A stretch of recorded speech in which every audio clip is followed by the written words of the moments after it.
Live and local with coverage you can count on. This is WNEM-TV5 News at 11.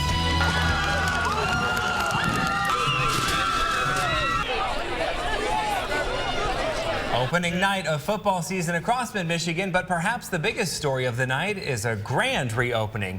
Historic Atwood Stadium hosted its first game since its new owner, Kettering University, spent millions renovating it. And as you just saw, it was quite the attraction. Andrew Keller was there tonight. He joins us live in Flint. Drew. Well, can you imagine the number of football games played at Atwood Stadium? It opened in 1929. Most Flint area teams have played there, including myself back in the early 2000s with Davison. And it's that history that many people were very excited to open up tonight. The moment called for it. And a parade just made sense. But I didn't want it to go down or let it decay. Tonight, the beat of the drums helped roll out the green carpet for the newly renovated Atwood Stadium. Fantastic. The field looks great. Stands look great. Play fast, play physical. And the action on the field would look even better. That's what all this was for. Tonight, the high school football kickoff. A long off-season of hard work led to this night for both the Beecher Bucks and the Flint Northwestern Wildcats. But it's been an even bigger task to make Atwood look like this. Hey, I wish I could play it on something like this. This is marvelous. Kettering University and the group that never gave up, the Friends of Atwood Stadium, watched people in awe over the $2 million facelift. I thought it was just going to be a historical building, landmark, with nothing going on here. I'm glad what they did here. They saved a lot of memories here. Made it possible for new memories to be made. We played back when it was carpet, but now they got excellent field turf. So I think it's a great benefit for the kids. A benefit Flintstone Mateen Cleaves says is invaluable. This is prime time. I mean, this is what it's all about. Now, when kids come out here and they see this, I mean, they're going to play better because they got a nice field to play on. Now, all last year, Atwood was shut down for the renovations as they were made. Now, there's the scoop on the field, and of course, Scott Johnson and the Sports Extra crew, they'll have the scoop on the games all coming up in Sports Extra. Live in Flint, Andrew Keller, WNEM-TV5. All right, thank you, Drew. And one of the people at tonight's game was the newly minted superintendent of Flint Public Schools. You may recall Flint has a plan to eliminate a multi-million-dollar deficit, and he says that will remain on track. Knock that out.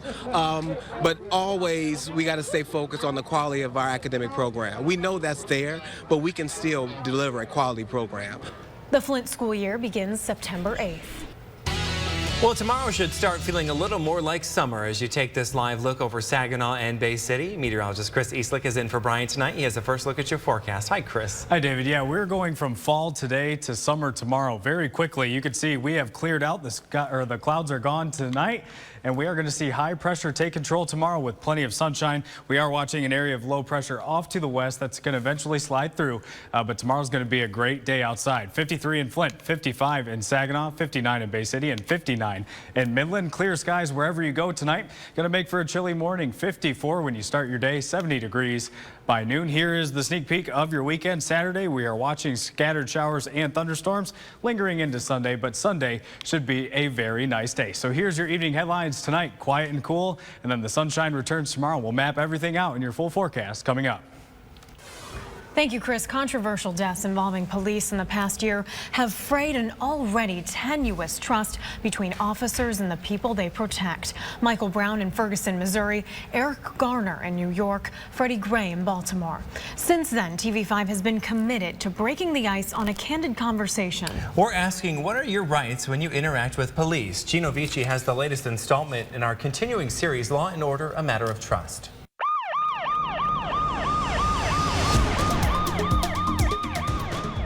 When we approach somebody on the street, you take your hands out of your pockets.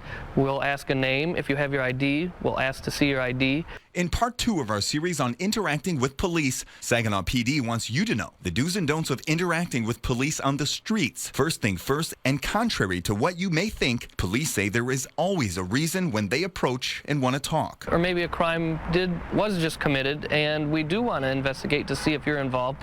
Maybe you saw what happened. Detective Rob Adams says the key is cooperation, because when citizens don't comply with orders, it's only natural for police to think you may be hiding something. And that means being honest with your answers, with hands out of your pocket, and in the case of a search, again, Detective Adams insists there's always a reason. If somebody's not being cooperative, maybe they are involved in a crime that just had happened. Sergeant Reggie Williams says it's not always what you say that may draw unwanted attention. It's also how you say it. Staying calm in any situation is going to be beneficial. What Williams also wants to make clear, Saginaw residents have a lot to be proud of. He says crime is down, and much of that has to do with you, the citizens. And I think that's a testament to good policing and good community relations.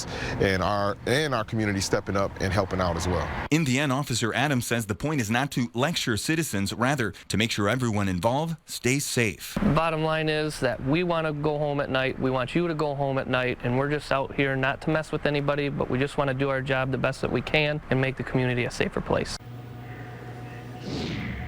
And of course, you can expect in the coming weeks to hear from citizens on what they think police can do when interacting with them on the streets. Better. From the Continuous News Center, Gino Vici, WNEM-TV5. Thank you, Gino. A day camp counselor is accused of taking pictures of young boys in a locker room and then posting them online. 21-year-old Matthew Coop of West Bloomfield was arrested after photos of naked 5-year-old boys were posted on a Russian website. He remains behind bars on federal charges. A man accused of stabbing 5 people is competent to stand trial. The Ann Arbor News reports a hearing was held today for 25-year-old Joseph Hall. He and another suspect are accused of breaking into a home in June. 2 of the 5 victims, a young boy and his adult brother, died.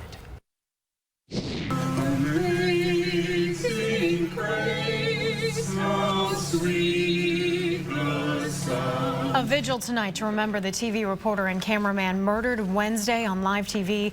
Allison Parker and Adam Ward were gunned down by Vester Flanagan, who then killed himself. The victims' parents say they hope the deaths serve as a rallying point against gun violence.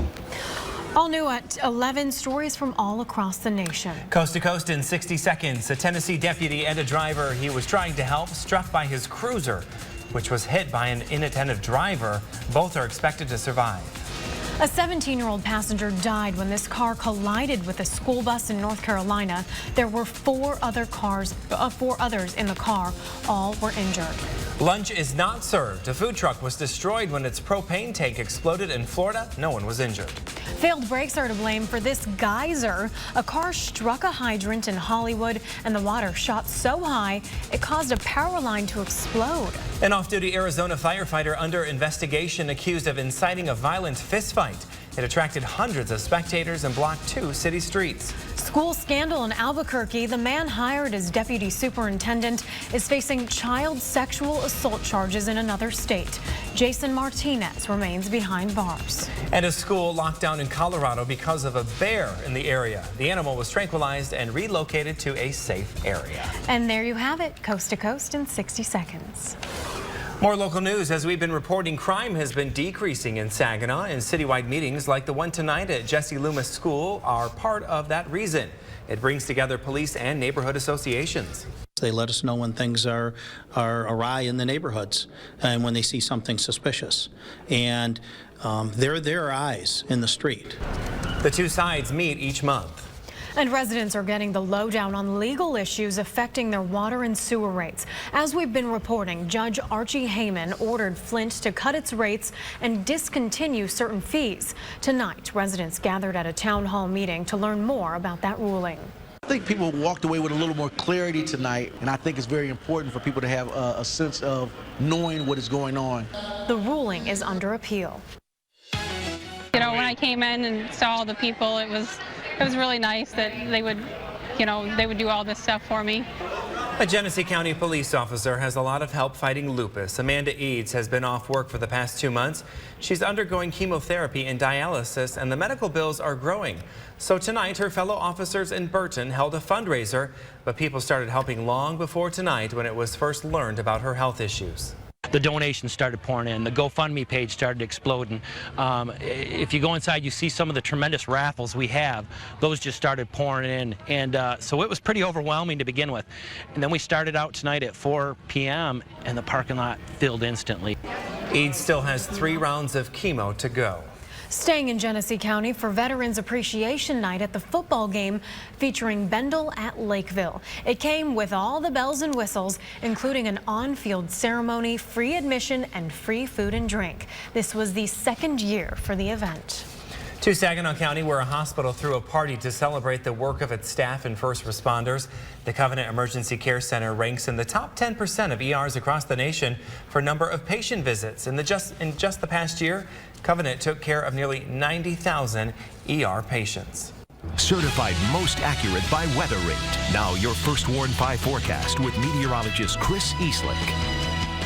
A good Thursday evening, everyone. Almost to the weekend, just one more day, and the weather outside for tomorrow going to make that day just a little bit easier. We'll take you right to your First Warn 5 pinpoint Doppler radar live at MBS in 3D, and we have no problems to worry about this evening out on the radar.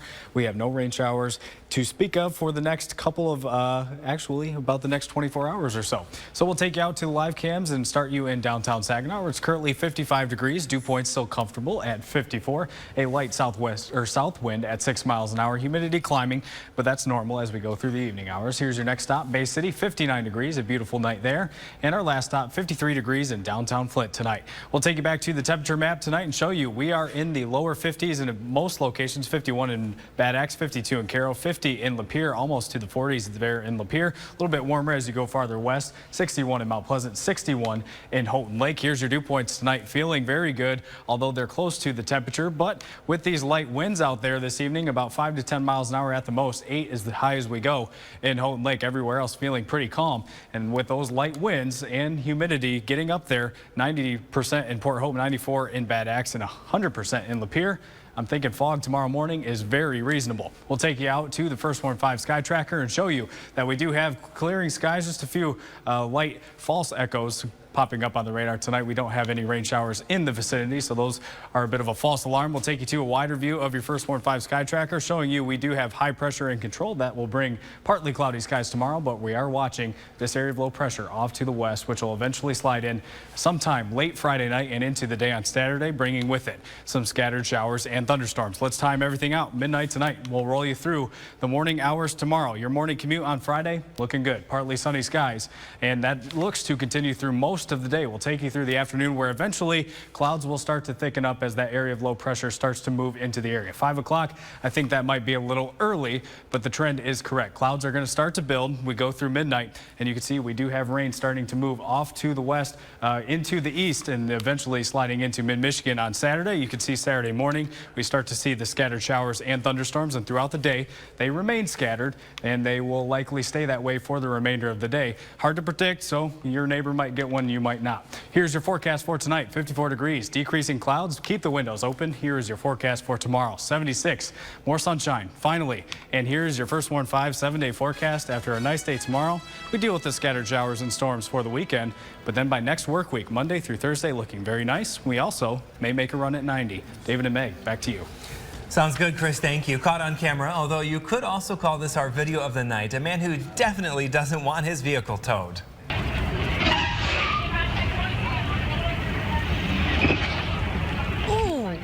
This video apparently comes from a shopping mall parking lot in Orlando. This tug of war went on for more than a minute, but no word on why the vehicle is being towed. And he won't give up. He will not. The person who posted it doesn't reveal the ending except to say, "Oh my, this guy is not having a good day." Oh my gosh, that is hilarious. I feel so bad for the guy. He's trying so hard. Thanks for watching TV5 News at 11. Stay tuned for a special edition of Friday Night Lights.